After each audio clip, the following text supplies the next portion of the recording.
Aloha, my name is Kristy Chong, and I was born and raised in the beautiful island of Hawaii. I currently live in Newport News, Virginia, and I am a registered nurse pursuing my Bachelor's of Science in Nursing. In completing this course, I hope to graduate fall of 2019 with my bachelor's. And the one experience that happened in my life was December of 2016, as I was picking up my daughter from work about 10:30 in the evening. Myself and my 3-year-old at that time was driving to pick her up, and a drunk driver ran the red light and hit us, completely spinning us around.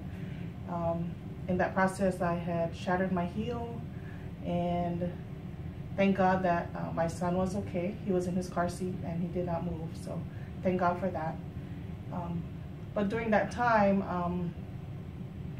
I not only ended up wheelchair bound for about 7 months. I could not walk on my left foot. I was wheelchair bound. I had lost my job because I was the assistant director of nursing and I could no longer perform the duties of my job. My company had let me go. My insurance, medical insurance, also was done because they had relieved me from my duties, and really we were left with nothing in a matter of a month or two. So in the process, it delayed my physical therapy for me to get better. It delayed that because of the health insurance purpose, and it took me about 7 months before I could actually start to put weight on that foot again. The doctor at that time, the surgeon at that time, said it was one of the worst shattered heels he had seen in his 15 years of doing surgery, and he really just sort of prayed with us to make sure that the surgery he decided to do would help me be able to put weight on it and walk again. 8 months later, I was able to do that, so thank God for that. But the biggest lesson that I've learned through this time was that we were able to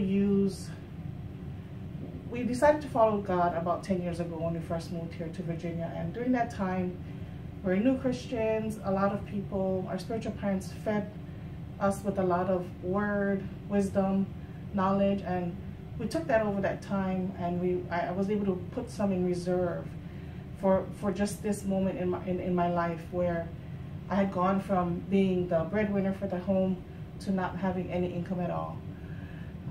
So during that time, my lawyers would ask me if I could journal how I felt, the pain that I was going through, if I was depressed. But there was not one time that I could say that I was really depressed, or I could actually write a full page about being depressed, because I had taken all of my things that I had built up, and God had given me the joy of being alive, and I used that to get through this time. So the two things that I learned from this was, one, that God is with you through the mountains and the valleys, and in the valleys and the mountains, we should give him praise and thanks, regardless of the situation. He has a plan for us. He has a purpose for our life, and we just have to trust that he will be there for us. And the second thing is to really, as a driver, just take that extra second to look at your surroundings, because of that split second that had changed my life, that God had spared me and my son so that we could live another day to share our testimony. Thank you, God bless, and mahalo.